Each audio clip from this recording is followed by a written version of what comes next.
আবারও সবাই বেঁধেছে জোট, নৌকা ছাড়া কিসের ভোট। কঠোর হুঁশিয়ারি দিয়ে মাঠে নামার ঘোষণা দিয়েছেন সাবেক প্রধানমন্ত্রী এবং আওয়ামী লীগের সভাপতি শেখ হাসিনা। ফ্যাসিস্ট ইউনূসকে ক্ষমতা থেকে হটিয়ে সঙ্গী সন্ত্রাসী অস্ত্রধারীর হাত থেকে অস্ত্র উদ্ধার করে মানুষের জীবনে শান্তি নিরাপত্তা ফিরিয়ে আনার জন্য দেশবাসী সকলে যে যেখানে আছেন তাদের সবাইকে আমি ঐক্যবদ্ধ হয়ে কর্মসূচি সফল করা এবং এরই ধারাবাহিকতায় ইউনূসের পতন না হওয়া পর্যন্ত এই আন্দোলন অব্যাহত রাখার জন্য আমি আহ্বান জানাচ্ছি।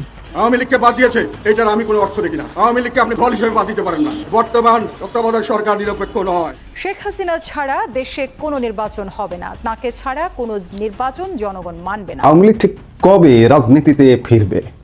সাজ্জাদ কাদির বরাবর বাস্তবতার নিরিখে কথা বলে। আওয়ামী লীগ ফিরবে, অবশ্যই ফিরবে। আসসালামাইকুম, আমন্ত্রণ নতুন একটি সংবাদে আবার একটি গুরুত্বপূর্ণ নিউজ আপডেট নিয়ে হাজির হয়েছি। প্রিয় দর্শক, আমাদের ভিডিওর প্রথম অংশ দেখে বুঝতে পেরেছেন ঠিক আজকের নিউজটি কোন বিষয়টি ইঙ্গিত করছে। তো দর্শক, এই বিষয় নিয়ে আমি বেশি কথা বলছিলাম, চলুন দেখে আসি আজকে সেই কাঙ্ক্ষিত ভিডিও। তবে তার আগে বলবো, আপনি যদি আমার চ্যানেলে নতুন এবং প্রতিনিয়ত এবং নিউজ আপডেট পেতে চান অবশ্যই চ্যানেলটি সাবস্ক্রাইব করে রাখুন পরবর্তী আপডেট পাওয়ার জন্য। তো চলুন দর্শক, এই ভিডিও দেখে আসি, তারপরে এই বিষয় নিয়ে কথা বলছি।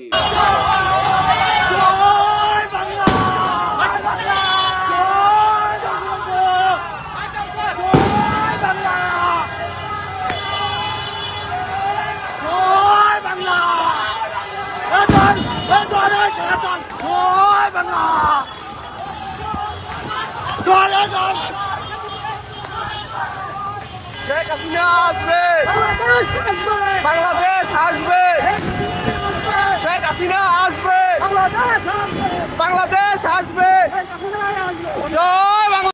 ফ্যাসিস্ট ইউনূসকে ক্ষমতা থেকে হটিয়ে সঙ্গী সন্ত্রাসী অস্ত্রধারীর হাত থেকে অস্ত্র উদ্ধার করে মানুষের জীবনে শান্তি নিরাপত্তা ফিরিয়ে আনার জন্য দেশবাসী সকলে যে যেখানে আছেন সকল শ্রেণী পেশা দল মত নির্বিশেষে যারা স্বাধীনতা বিশ্বাস করেন, যারা মুক্তিযুদ্ধের চেতনা বিশ্বাস করেন, যারা অসাম্প্রদায়িক চেতনার বাংলাদেশ গড়ে তুলতে চান, বাংলাদেশের ভবিষ্যৎ উজ্জ্বল হোক, সুখী সমৃদ্ধ জাতি গড়ে উঠুক, উন্নত বাংলাদেশ গড়ে উঠুক, যারা চান তাদের সবাইকে আমি ঐক্যবদ্ধ হয়ে কর্মসূচি সফল করা এবং এরই ধারাবাহিকতায় ইউনূসের পতন না হওয়া পর্যন্ত এই আন্দোলন অব্যাহত রাখার জন্য আমি আহ্বান জানাচ্ছি। বাংলার জনগণ আমাদের সাথে আছে, ইনশাল্লাহ জয় বাংলাদেশের জনগণের হবেই। আমি আছি বাংলাদেশের জনগণের সাথে। মনে রাখবেন, বাবা মা ভাই সবই তো হারিয়েছি। আজকে আমাদের ঘর বাড়ি যা কিছু ছিল পুড়িয়ে জ্বালিয়ে সব শেষ করে দিয়েছে। তৃণমূল থেকে আওয়ামী লীগের সকল নেতাকর্মীদের বাড়ি ঘর ব্যবসা প্রতিষ্ঠান জীবন জীবিকার সব পথ বন্ধ করে জ্বালিয়ে পুড়ে ছাড়খাড় করে দিয়েছে। আওয়ামী লীগ জনগণের মাটি ও মানুষের থেকে উঠে এসেছে। আওয়ামী লীগ গড়ে উঠেছে জনগণের শক্তিতে। অবৈধ পথে ক্ষমতা দখলকারী পকেট থেকে গড়ে ওঠা দল না। আর অবৈধ ক্ষমতা দখলকারী বলে দেবে আওয়ামী লীগ নিষিদ্ধ, আওয়ামী লীগ ওভাবে নিষিদ্ধ হয় না, হবে না। এই আওয়ামী লীগ জনগণের সংগঠন। আওয়ামী লীগ ক্ষমতা থাকলে জনগণের কল্যাণ হয়, মঙ্গল হয়, জনগণের উন্নতি হয়। কাজে জঙ্গি শাসন থেকে দেশ মুক্ত করবার জন্য সকলকে আজকে ঐক্যবদ্ধ হওয়ার জন্য আমি আহ্বান জানাচ্ছি। ইনশাল্লাহ বাংলাদেশের এই কালো মেঘ কেটে যাবে, বাংলাদেশের মানুষ আবার সুন্দর জীবন ফিরে পাবে। সকলকে আবার সংগ্রামী অভিনন্দন জানাচ্ছি এবং এই আন্দোলন সফল হোক সেই কামনা করছি। গণতন্ত্র মুক্তির এই আন্দোলন সফল হোক। একটা কথা স্পষ্ট বলতে চাই, অনেক মানুষ তারা হত্যা করেছে, হয়তো এখন শুধু নাম দাম খুব অল্প লোকেরই পাওয়া গেছে, বাকি অনেকের পাওয়া যায়নি। বহু লাশ বুড়িগঙ্গা, শীতলক্ষা, তুরাগ নদীতে ভেসে গেছে। বহু মানুষকে আগুন দিয়ে পুড়িয়ে হত্যা করা হয়েছে। আর জেল জুলুম অত্যাচার তো সীমাহীন। আর এই কয়দিনে একের পর এক আমার ছাত্রলীগ, আওয়ামী লীগ, যুবলীগ এবং আমাদের সহযোগী সংগঠনের অগণিত নেতাকর্মীকে গ্রেপ্তার করা, শুধু গ্রেপ্তার করছে না, গ্রেপ্তার করার পর তাদেরকে মারধরকে অমানবিক নির্যাতন চালাচ্ছে। আমি সাবধান করে দিচ্ছি, যারা নির্যাতন করছেন ভুলে যাবেন না, এই বাংলাদেশে আপনাদেরও দেশ।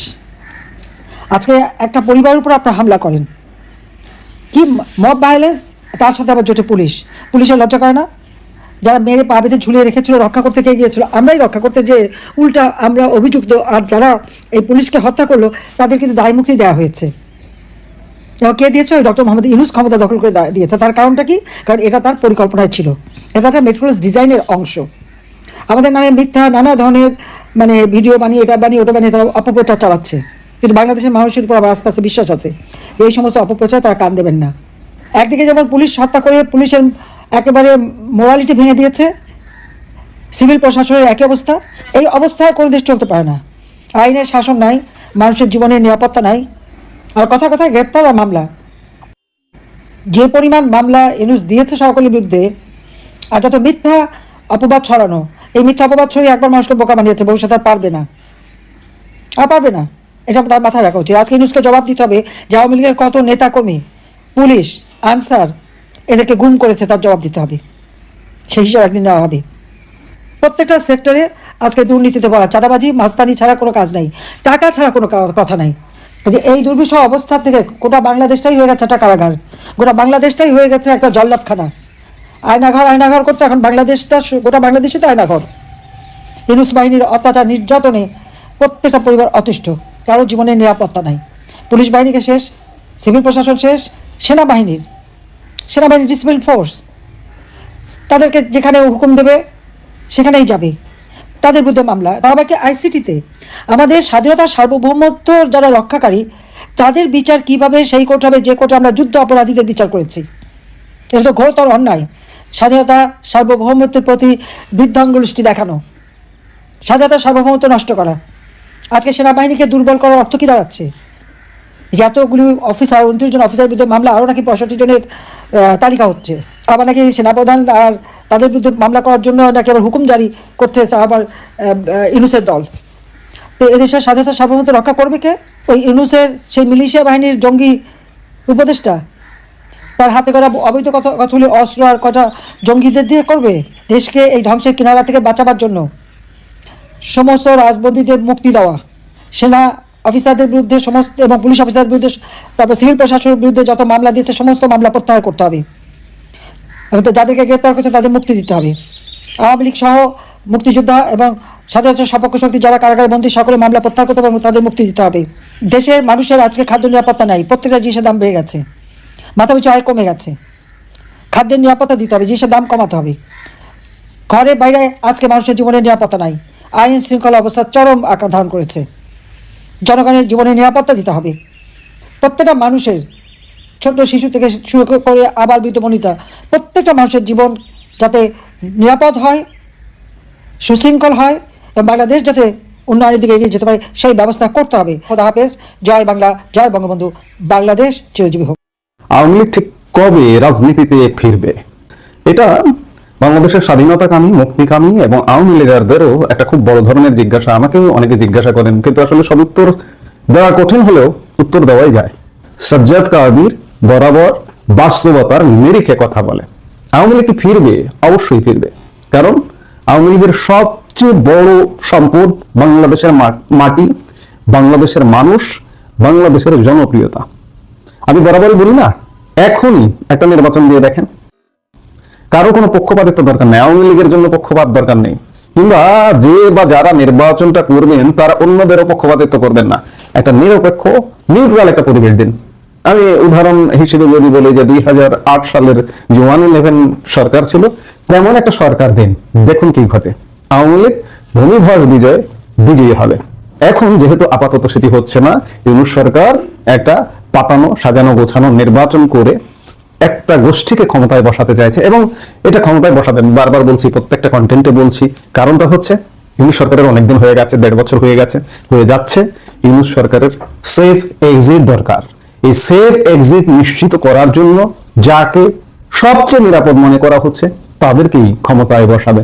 আমি এগিয়ে রাখবো জামাতকে, বিএনপির চেয়ে জামাতকে এগিয়ে রাখবো, যে জামাতকে ক্ষমতায় বসালে নিরাপদে নির্বিঘ্নে ইউনূস সরকারের পরিষদে যারা আছেন তারা নিরাপদে চলে যেতে পারবেন, এমনকি সেনাবাহিনীর পর্যন্ত। কারণ এই নির্বাচনের কয়েক মাসের মধ্যে সেনাপ্রধান জেনারেল ওয়াকারুজ্জামানের মেয়াদ শেষ হয়ে যাবে। 15 সেপ্টেম্বর জেনারেল ওয়াকারুজ্জামান 60 বছর পূর্ণ হওয়ায় অবসরে যাবেন। কাজে কয়েক মাসের মধ্যে একটা সেফ এক্সিট নিশ্চিত হবে। আর আওয়ামী লীগ কবে থেকে ফিরবে?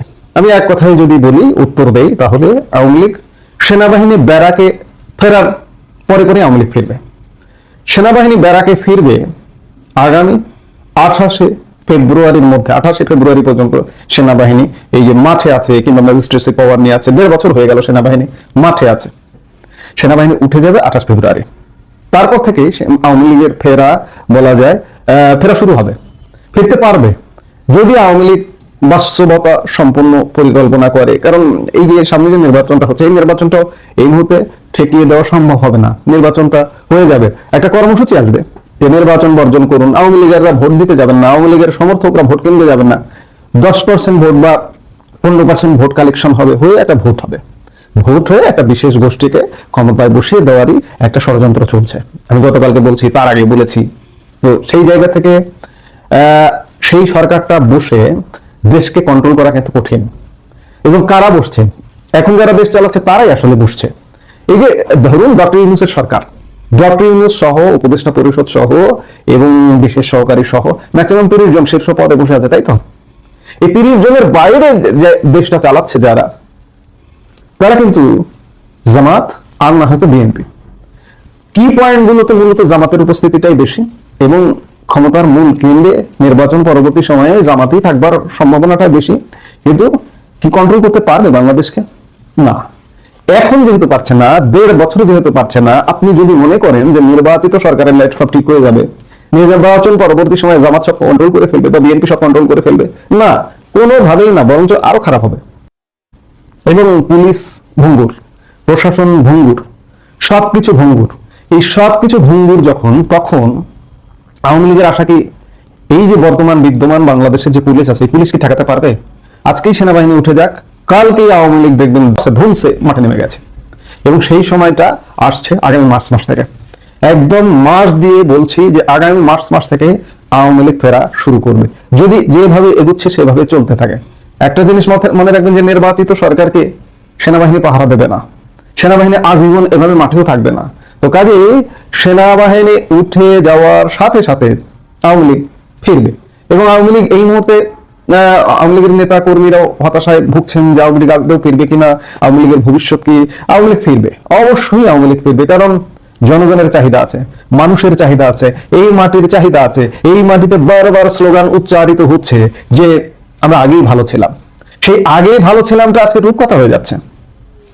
অর্থনীতি, ব্যবসা বাণিজ্য, শিল্প, এই যে জানুয়ারি মাস গেল, প্রতি বছর শিক্ষার্থীদের জন্য বই উৎসব হয়। অভিভাবকরা কি এগুলো খেয়াল করছেন না? আজকে বই উৎসব ইতিহাসে লিখতে হবে। যে অবস্থা দাঁড়িয়েছে, এবছর বই উৎসব হয়নি, গত বছর বই উৎসব হয়নি, আগামী বছর নির্বাচিত সরকারের সময় বই উৎসব হবে কিনা সেই ব্যাপারে যথেষ্ট সন্দেহ আছে। এমন নানা কিছু। আওয়ামী লীগের নেতৃত্বে একটা দেশ এগিয়ে যাচ্ছিল, সেই এগিয়ে যাওয়াটা পিছিয়ে গেছে। শুধু ইউনূসের দোষ দিয়ে তো লাভ নেই। ইউনূসের উপদেষ্টা পরিষদ এবং বিশেষ সহকারী ইউনূস মিলিয়ে 30 জনের দোষ না তো। আজকে দেশের এই অবস্থার জন্য, এই অবস্থার কারণ বিএনপি, জামাত। তারা যদি এতই ভালো হবে ভাই, গত 1.5 বছরে দেশটা তো ভালো করে ফেলতে পারতো। তারা ইউনূস সরকারকে সহযোগিতা করে, তো কোন সংকট হলে ইউনূস সরকার ডাক দিলেই তারা হাজির হয়ে যায়। আপনি তাহলে কিভাবে ভাবেন যে এই 30 জন লোক পরিবর্তন হয়ে 60 জনের মন্ত্রী পরিষদ গঠিত হবে, দেশ একদম ভালো হয়ে যাবে? দেশ ভালো হবে না। এবং এই পুলিশ, এই আইন শৃঙ্খলা, এই সিস্টেম কোনোভাবে বাংলাদেশের আইন শৃঙ্খলা উন্নতি করতে পারবে না, অর্থনীতির উন্নতি করতে পারবে না। যার কারণে বাংলাদেশের জনগণ চাইবে যে আওয়ামী লীগ ফিরে আসুক এবং আওয়ামী লীগ ফিরে আসবে। এখন প্রধান বাধা, প্রধান ভয়ের জায়গাটা হচ্ছে সেনাবাহিনী। সেই সেনাবাহিনী উঠে যাবে ফেব্রুয়ারি মাস থেকে। কাজে মার্চ মাস থেকে, এপ্রিল মাস থেকে আওয়ামী লীগ ফুল ফেজে ফিরবে বলে আমি মনে করি। আপনারাও নিশ্চয়ই একমত হবেন। আওয়ামী লীগ যদি শক্তি সামর্থ্য নিয়ে ফিরে আসে তাহলে ফিরে আসবে, এবং আওয়ামী লীগ বসে থাকবে না তো। আওয়ামী লীগ অবশ্যই ফিরবে। ভিতরে ভিতরে ক্রিয়া প্রতিক্রিয়া হচ্ছে, হতে হবে। এই মাটির দাবিকে অস্বীকার করতে পারবে না আওয়ামী লীগ। আওয়ামী লীগকে অন্য কারোর সাথে মেলালে হবে না। এই যে অনেকে বলেন যে আওয়ামী লীগ মুসলিম লীগ হয়ে যাবে, না, প্রশ্নই আসে না।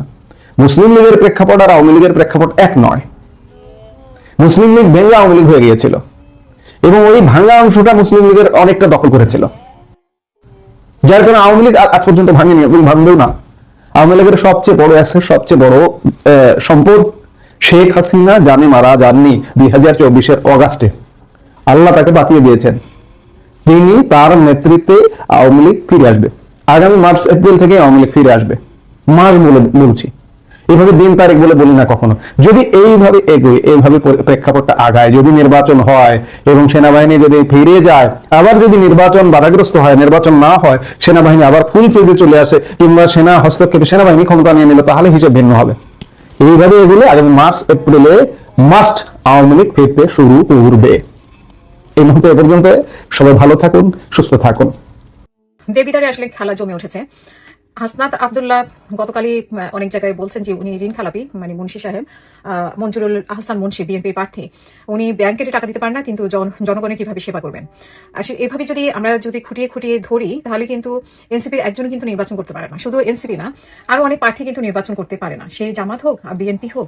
আর এনসিপি তো আরো অনেক দূরের কথা, এক বছরে তারা কোটিপতি হয়েছে কিভাবে, তারা নির্বাচন করার জন্য কি পরিমাণ টাকা দরকার। তাদেরই এক বন্ধু বলেছিল যে 10 কোটি থেকে 20 কোটি টাকা পর্যন্ত লাগে নির্বাচনের জন্য, যিনি তো এখন চুপচাপ পদত্যাগ করে এখন মানে তাদের সাথে মিশে গেছে। তো ওনার ব্যাপারে আসলে কেউই প্রশ্ন তুলে নেই। সে আসিফ মাহমুদ কিভাবে হাঁসের মাংস খেলেন, সেই জানে আলমের কি অবস্থা হলো, এগুলো নিয়ে কিন্তু এনসিপি কোনো প্রশ্ন তুলছে না। এবং আমরা দেখলাম যে মানে কোনো আলাপ আলোচনাও নেই। এবং আরেকজন তো চুপচাপ আছেন যে মাহফুজুল আলম, তার ব্যাপারেও কোনো প্রশ্ন নাই কারো, এখন সবাই নির্বাচন নিয়ে ব্যস্ত। এই প্রসঙ্গে আসি, দেবিদারের প্রসঙ্গে। দেবিদারে আসলে হাসনাত আব্দুল্লাহ দুটি বিষয়ে ওনাকে হয়রানি করার চেষ্টা করছে, মানে দুটি কারণে অ্যাকচুয়ালি। একটি হচ্ছে যে উনি ওনাকে চিন্তা না বা ওনাকে তুচ্ছতাচ্ছিল্য করে কথা বলেছেন, এরকম একটা ক্ষোভের জায়গা থেকে। আরেকটি কারণ হতে পারে যে হাসনাত আব্দুল্লাহ আসলে বিনা প্রতিদ্বন্দ্বিতায় নির্বাচন করতে চায়, বিনা প্রতিদ্বন্দ্বিতায় মানে জয়লাভ করতে চায়। এবং উনি ওনার লাইভে বলেছেন যে উনি বিএনপির অনেকেই নাকি ওনাকে ভালোবাসে এবং অনেকে ভোট দিবে। এবং আমরা দেখতে পাচ্ছি বিভিন্ন প্রচার প্রচারণায় ওনাকে মানুষজন টাকা দিয়ে যাচ্ছে, ঠিক আছে, আঁচল থেকে খুলে টাকা দিয়ে গেছে। তারপরে আমরা দেখতে পাচ্ছি যে মানে তারাই উপরে উঠতে পারছে বা আসতে পারছে, আবার সেটা ভিডিও করা হচ্ছে, সেটা প্রকাশ করা হচ্ছে। আবার উনি একটা এতিমখানায় গেছেন, সেখানে কান্নাকাটি করতেছেন, কারণ এখানে সবাই ওনাকে খেজুর দিচ্ছে। আসলে এটা হচ্ছে যে মানে নির্বাচনী প্রচারণা, মানে শুরু থেকেই আমি বলবো না যে ছেলেগুলো 5 আগস্টের আগে আমরা যেভাবে দেখেছি, যে হাসনাত আব্দুল্লাহকে দেখেছি বা ওনাদের, এবং হাসনাত আব্দুল্লাহর যে মানে আন্দোলনে তার ভূমিকা নিয়ে অনেক প্রশ্ন উঠেছিল, সে এক পর্যায়ে ম্যানেজও হয়ে গেছিল। এরপরে 5 আগস্টের পরে সে নিজেকে একেবারে একজন বীর মুক্তিযোদ্ধা, মানে 24 যোদ্ধা হিসেবে যেভাবে প্রতিষ্ঠিত করার চেষ্টা করেছে, আমরা যদি এই যে আহত নিহত পরিবারগুলো, তার থেকে কিন্তু কোনো সহযোগিতা পায়নি, কোনোদিন কোনো সহানুভূতিও পায়নি। সেই হাসনাত আব্দুল্লাহ নিজের যে দেবিদারে এখন যেভাবে মানে ঘুরপাক খাচ্ছে বা জনগণের কাছে যাচ্ছে, একটা ইমোশনালি ব্ল্যাকমেইল করার চেষ্টা করছে, ঠিক এইভাবেই সে 24কে ব্যবহার করে কোটি কোটি টাকার মালিক হয়েছে। তো সেই কোটি টাকা দিয়ে কিন্তু তার নির্বাচনের প্রচারণা সেটা এনাফ। এবং সে আসলে কতটুকু দেখিয়েছে সেগুলো যদি খুঁটিয়ে দেখা হয়, হাসনাত আব্দুল্লাহ আসলে উড়ে যাবে আমার মনে হয়। তো মানে নির্বাচন করা তো দূরে থাকুক, উড়ে যাবে। কিন্তু আমাদের দেশে আমাদের দুর্ভাগ্য যে আমরা আসলে এগুলো করতে পারি না, বা আমাদের যে প্রশাসন আছে সেভাবে চ্যালেঞ্জ করতে পারে না। সেভাবে যদি চ্যালেঞ্জ করতে আসলে এনসিপির একজনও নির্বাচনে অংশগ্রহণ করার প্রশ্নই আসে না।